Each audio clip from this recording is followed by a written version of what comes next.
ಮಾಡಕ್ಕೆ ಒದ್ದಾಡೋರು ಸರ್ ಎಲ್ಲರೂ.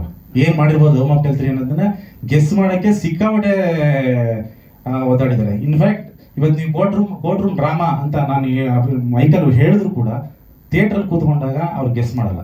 ಯಾವ ಕ್ಯಾರೆಕ್ಟರ್ ಹೆಂಗ್ ಬರುತ್ತೆ, ಹೆಂಗ್ ಸೃಷ್ಟಿ ಆಗುತ್ತೆ, ಏನ್ ಮಾಡ್ತಾರೆ, ಯಾರು ಗೆಸ್ ಮಾಡೋಕ್ಕಾಗಲ್ಲ. ಆ ಥರ 4 ವರ್ಷ ರೈಟರ್ಗಳು ಕೂತ್ಕೊಂಡು ಯೋಚನೆ ಮಾಡಿ ಬರೆದಿರೋದು. ಸುಮ್ಮನೆ 4 ವರ್ಷ ತಗೊಳ್ಳಲ್ಲ ಸರ್ ಅದು. ಕೋರ್ಟ್ ರೂಮ್ ಡ್ರಾಮಾನೇ main. Court room drama sir, court room drama ಅದು ಪೇಟೆಂಟ್ ಸರ್ ಅವ್ರದ್ದು, ಯಾರು ಅದನ್ನ ಹಾಕಂಗಿಲ್ಲ. ಒಂದು ಶರಣ್ಗೇನೋ ಮಾಡಿ ರಮೇಶ್ ಅರವಿಂದ್ ಅವರು ಬಂದು ಲಾಯರ್ಗೇನೋ ವಾದ ಮಾಡೋ ತರದಿದ್ದು ಮಗ ಅಪ್ಪಂದು ವಿಷಯ ಅನ್ನೋದು ಅವರು ಹೇಳಿರೋದು. ಮಾಡ್ಲಿ ಸರ್, ನಾನು ಬೇಡ ಅನ್ನ ಸರ್. ಅದು ಅದನ್ನೇ ಗೂಗಲ್ ಇರೋ ಕತೆ ಸರ್, ಅದು ಆಲ್ರೆಡಿ ನಡೆದಿರೋ ವಿಷಯ. ಮಾಡ್ಲಿ, ಯಾರು ಬೇಡ ಅಂದವ್ರು. ಈ ಕೋರ್ಟ್ ರೂಮ್ ಡ್ರಾಮಾ ಎಷ್ಟು ಬಂದಿದೆ ಸರ್ ಸಿನಿಮಾದಲ್ಲಿ? ಅಜಯ್ ರಾವ್ ಅವ್ರದ್ದು ಬರಲಿಲ್ಲ ಸರ್ ಕೋರ್ಟ್ ರೂಮ್ ಡ್ರಾಮಾ. ಎಷ್ಟು ಪಿಕ್ಚರ್ ಬಂದಿಲ್ಲ ಸರ್. ನೀವು ಮಾಡಿ ಕತೆ, ಯಾರು ಬೇಡ ಅಂತವ್ರು ನಿಮಗೆ?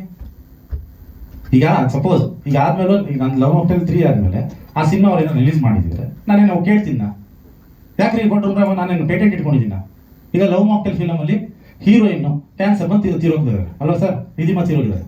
ನೆಕ್ಸ್ಟ್ ಇಂಡಸ್ಟ್ರಿಯಲ್ಲಿ ಯಾರಾದರೂ ಕಥೆಯಲ್ಲಿ ಹೀರೋಯಿನ್ ಕ್ಯಾನ್ಸರ್ ಬಂದು ತೀರೋದ್ರೆ ಅದು ನಂದು, ಅದು ನಾನು ಪೇಟೆಂಟ್ ತಗೊಂಡಿದ್ದೀನ? ಹಂಗಾಯ್ತು ಈ ಕಥೆ ಇದು.